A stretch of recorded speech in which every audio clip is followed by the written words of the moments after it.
آیا نمبر 108 قل ہاذہ سبیلی ادعو الی اللہ. یہ اللہ کہہ رہا ہے کہ دیکھو نبی، ہمارے یہ جو ہیں آپ کے یہ جو قوم والے ہیں ان سے کہو، قل آپ کہہ دیں، ہاذہ یہ، سبیلی سبیل راستہ، یہ متکلم، میں سوال نہیں پوچھ رہا ہوں، جواب دے ڈالو پہلے اچھے. سبیلی میرا راستہ، یہ متکلم. اب اس کا ایک ایگزامپل دوں، کتابی، کتاب، کتابی میری کتاب، سبیل راستہ، سبیلی میرا راستہ، یہ میرا راستہ ہے. ادعو میں بلاتا ہوں، ادعو اس پر مدعی ہے، یعنی میں پورے انہماک سے بلا رہا ہوں. چپ ایسا سپرفیشل آؤ بھائی آ جاؤ آ جاؤ ایسا کیا بھی سپرفیشل نہیں بلا رہا ہوں، پوری محنت کر رہا ہوں، انت تک محنت کر رہا ہوں. درمیانی مدعی تو اس میں شدت ہوتی ہے، یعنی انہماک کے ساتھ کرنا، پورے سسٹم کے ساتھ کرنا، پورا ایک منظم طریقے سے کرنا، یعنی اس میں جان کھپا دینا، جان کھپا دے رہا ہوں، میں بلا رہا ہوں میں اللہ کی طرف، اللہ اللہ کی طرف. اللہ اللہ بصیرت، دانائی پر. بصیرت کسے بولتے ہیں؟ بصیرت آنکھوں کی بینائی، آنکھوں کی بینائی. ہاں، لیکن یہ انٹیریئر اور ایک مطلب کیا ہوتا ہے؟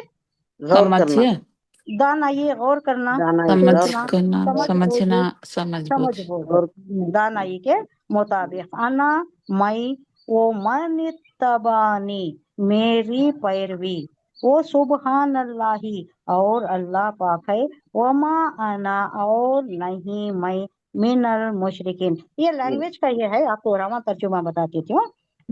اے نبی تم اسے صاف کہہ دو کہ میرا راستہ تو یہ ہے، میں اللہ کی طرف تمہیں بلاتا ہوں، میں خود بھی پوری روشنی میں اپنا راستہ دیکھ رہا ہوں، کوئی ضلالت میں، کوئی گمراہی میں، کوئی اندھیرے میں نہیں ہوں میں، مجھے صاف روشن ہے میرا راستہ، مجھے دکھائی دے رہا ہے.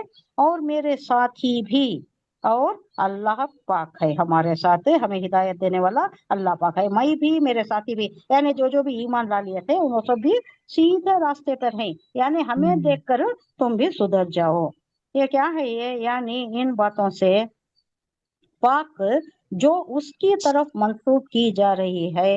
انسان میں بہت سے نقائص ہیں، بہت سے کمزوریاں ہیں، اس سے پاک جو ہر مشرکانہ عقیدے کی بنا پر لازماً اس کی طرف منسوب ہوتی ہیں. ان ساری چیزوں سے، ان عیوب سے، ان خطاؤں سے، ان برائیوں سے پاک ہو جانا، یعنی اللہ کی طرف، وحدانیت کی طرف جو ہو جاتے، یہ ساری برائیوں سے انہیں پاک ہو جاتا ہے. پاک ہو یعنی میرے ساتھی بھی، اور جو اللہ کی طرف ہو جاتی ہیں انہوں بھی پاک صاف ہیں، انہوں بھی شرک میں نہیں ہیں. اور شرک کرنے والوں سے میرا کوئی واسطہ نہیں ہے. کس سے کہلوا رہا ہے اللہ؟ حضور صلی اللہ علیہ وسلم سے.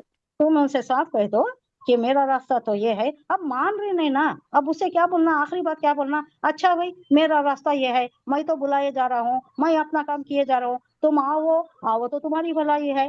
میں اور میرے ساتھی جو ہیں انہوں ایک اس پر ہے، ہمیں راستہ صاف نظر آ رہا ہے، روشن ہے ہماری منزل، ہے صاف ہے ہماری منزل، ہمیں دکھائی دے رہی ہے، گمراہی نہیں ہے، ہم گمراہ نہیں ہیں، ہماری طرف آ جاؤ تو تمہاری بھی بھلائی ہے، ورنہ کیا ہے؟ اور شرک کرنے والوں سے میرا کوئی واسطہ نہیں. میرا کیا ہے؟ میں تو تمہیں بلانا ہے، میں تمہارے سے کوئی فیس بھی نہیں لیتا، کوئی تمہارے سے میرا معاوضہ بھی کوئی کچھ بھی وہ نہیں ہے، اجرت کا کوئی مطالبہ نہیں ہے. تو آؤ تو تمہاری خیر ہے، نہ آؤ تو ہم تو چل رہی، ہمارا راستہ صاف ہے، اور تمہیں جس راہ پر چل رہی وہ غلط ہے، ہم یہ بتائے دیتی. اب زور زبردستی نہیں ہے، تمہاری چوائس ہے. اللہ نے خیر اور شر کی چوائس دے کر جو پیدا کیا ہے، تمہاری چوائس ہے، زبردستی تو نہیں لاتا اللہ. زبردستی سب کو جنت دینا وہ نہیں ہے، کیونکہ جنت ویسی ارزاں چیز نہیں ہے، قیمتی چیز ہے، وہ بہت بیچ بہا چیز ہے، آسانی چیز نہیں ہے. ہاں بیچ بہا چیز ہے، جس کا اللہ پوری یہ بھی دیا نہیں، پورا علم نہیں دیا ہے، تھوڑے تھوڑے گلمسز دکھا کر بتا دیا ہے کہ میں پورا بیان کریا تو تمہارا تخیل، تمہارا تصور اس کی رسائی تک نہیں جا سکتا، تم نہیں سمجھ سکتے. آؤ دیکھو، اس کے واسطے تیاری کرو، بس ایک جھلک دکھا دی ہے، یہ عقل مند کو اشارہ کافی، سمجھ لو یہ چیز کیا ہے بول کو، اس کے حصول کے لیے تیاری کرو دنیا میں، اور آؤ آ کر دیکھو. اللہ کرے اللہ ہمیں وہ نصیب فرما دے، اللہ ہمارا مقدر فرما دے، جنت الفردوس اعلیٰ سے اعلیٰ ترین مقام فرما دے، اللہ ہمیں عطا فرمائے.